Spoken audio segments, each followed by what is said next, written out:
Shyama music के प्रस्तुति।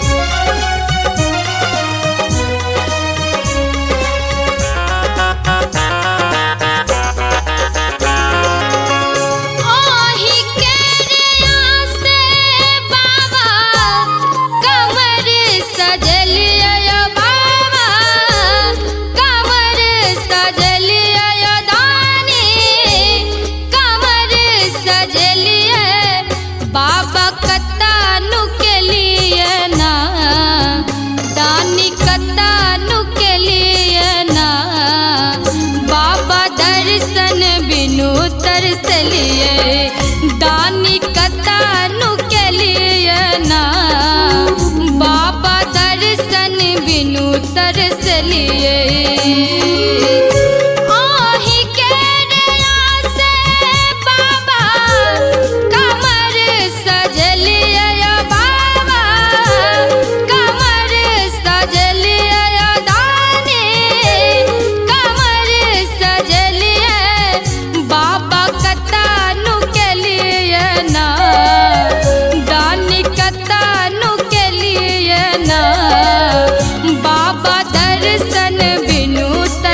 लिए दानी कत्तानु के लिए ना यो बाबा दर्शन बिनु तरस लिए।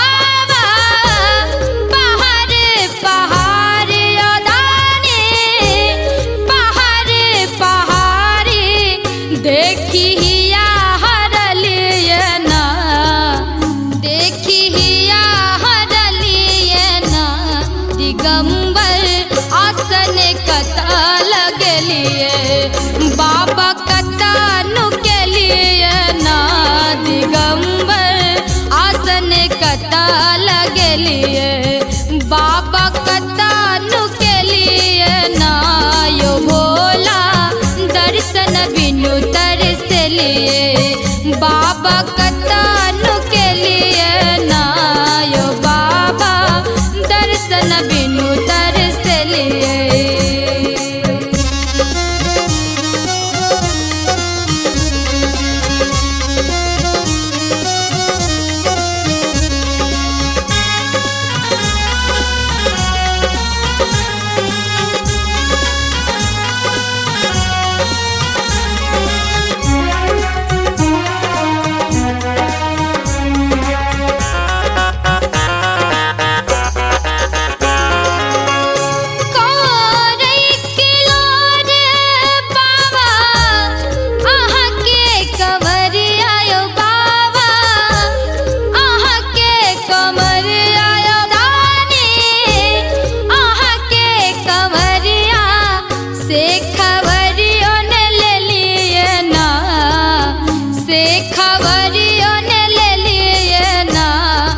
दानी आन जना बुझलिए बाबा कत्तानु के लिए ना यो दाम्बर आसन कत्ता लगलिए बाबा कत्तानु के लिए ना यो भोला दर्शन बिनु तरस लिए बाबा कत्तानु के लिए ना यो बाबा दर्शन बिनु तरस लिए।